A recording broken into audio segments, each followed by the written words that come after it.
lahat, no, halos, no.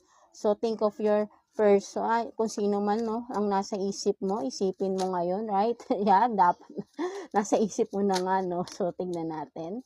Ano pang meron dyan sa taong nasa isip mo ngayon, Virgo? Tingnan natin.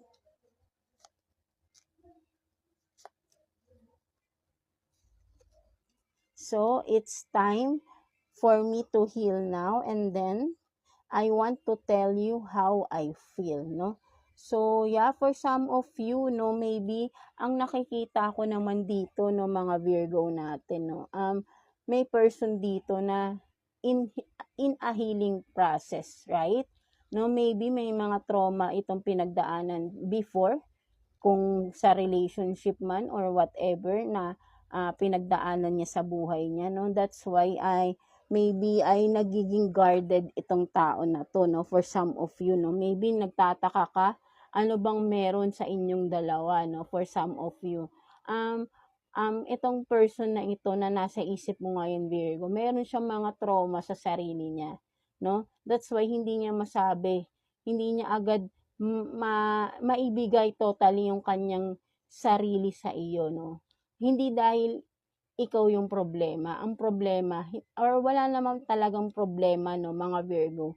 Ang nagiging blockage lang is yung trauma ng person na ito. Or again, vice versa, baka ikaw ito, no, Virgo, no? May mga traumas na pinagdadaanan pa rin itong person na ito, no, na hindi niya maalis-alis, no. But then this person has a feelings din, no, for you, no, hindi lang niya ma-express as of now, no, kasi nga may takot pa siya, may fear siya na ibigay yung 100% niya. Baka nga dahil nga may mga trauma siyang pinagdaanan before, natatakot siyang maulit-muli ito. No, so ang magagawa mo na lang siguro dito, Virgo, ipakita mo sa kanya yung pagiging genuine mo, no?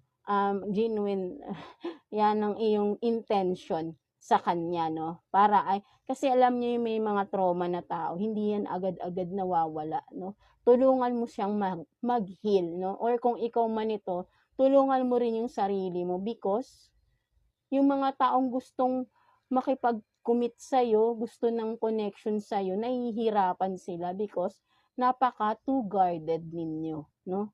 Mga Virgo natin, no? So, ayun yung nakikita ko dito, no? Mga Virgo natin, right? No? So, let's see, kuha pa tayo ng isa pa, no? Mga Virgo natin.